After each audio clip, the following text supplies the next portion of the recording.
Lilimitahan ng COMELEC sa 600 na voters ang bawat presinto sa unang Bangsamoro parliamentary elections upang maiwasan ang mahabang pila at mapabilis ang pagboto. Sa press briefing matapos ang kick-off ceremony para sa pag-imprenta ng mga opisyal na balota na gagamitin sa halalan, sinabi ni COMELEC Chair George Garcia na umabot sa 800 hanggang sa 1,000 na mga botante ang bawat presinto sa mga nakaraang halalan sa rehiyon dahil sa limitadong budget. Tiniyak naman ng COMELEC na 600 voters lamang ang ilalagay sa bawat presinto upang mas mapabilis at mas maginhawa ang proseso sa pagboto at sinabing posibleng matuklasan ng ilang botante na nailipat sila ng ibang presinto sa loob pa rin ng parehong paaralan. Hinimok din ni Garcia ang mga political party at mga kandidato sa rehiyon na tumulong sa pagpapabatid ng kanilang mga nasasakupan hinggil sa pagbabagong ito. Patuloy na humihinas ang bagyong Inday habang kumikilos ito pahilagang kanluran patungo sa karagatan ng silangan ng Taiwan.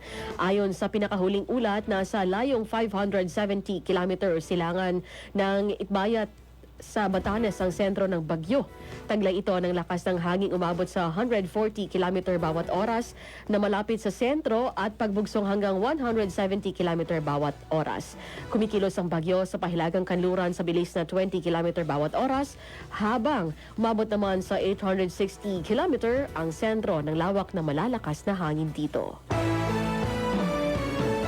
Itinanggi ng Department of Foreign Affairs o DFA ang pahayag ng ilang umano'y Chinese scholars na bahagi ng teritoryo ng China ang Batanes sa pamamagitan ng Taiwan. Iginiit na matagal ng malinaw ang soberanya ng Pilipinas sa lalawigan.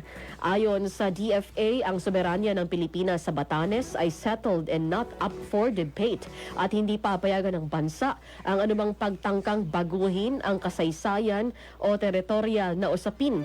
Dagdag pa, dapat ituon ng mga naturang scholar ang kanilang pananaliksik sa mga lehitimong pag-aaral sa rehiyon sa halip na maghain ng claim na walang sapat na batayan. Samantala, tinawag naman ni Department of National Defense Secretary Gilberto Teodoro Jr.